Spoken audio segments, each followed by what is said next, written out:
खुतबा number 233। आप अलैहिस्सलाम का इरशाद करामी।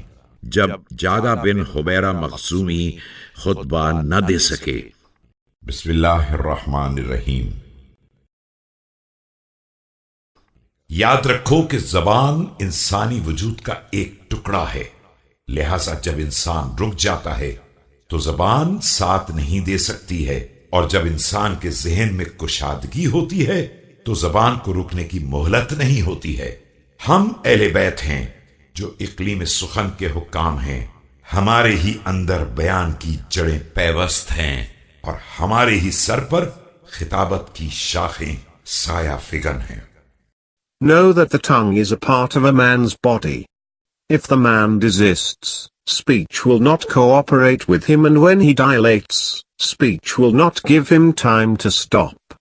Certainly, we are the masters of speaking.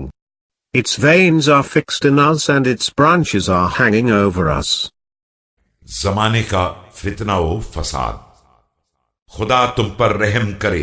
ये याद रखो कि तुम उस जमाने में जिंदगी गुजार रहे हो जिसमें हक कहने वालों की किल्लत है और जबानें सिद्क बयानी से कुंद हो गई हैं।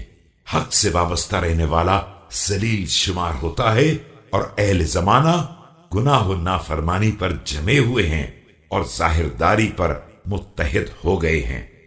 Know that, may Allah have mercy on you, you are living at a time when those who speak about right are few, when tongues are loath to utter the truth and those who stick to the right are humiliated.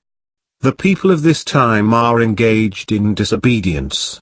जवान बदखू हैं और बूढ़े गुनाहगार, आलिम मुनाफिक है और कारी चापलूस, न छोटे बड़ों की ताजीम करते हैं और न दौलतमंद फकीरों की दस्तगीरी करते हैं। Their youths are wicked, their old men are sinful, their learned men are hypocrites, and their speakers are sycophants. Their youngs do not respect their elders, and their rich men do not support the destitute.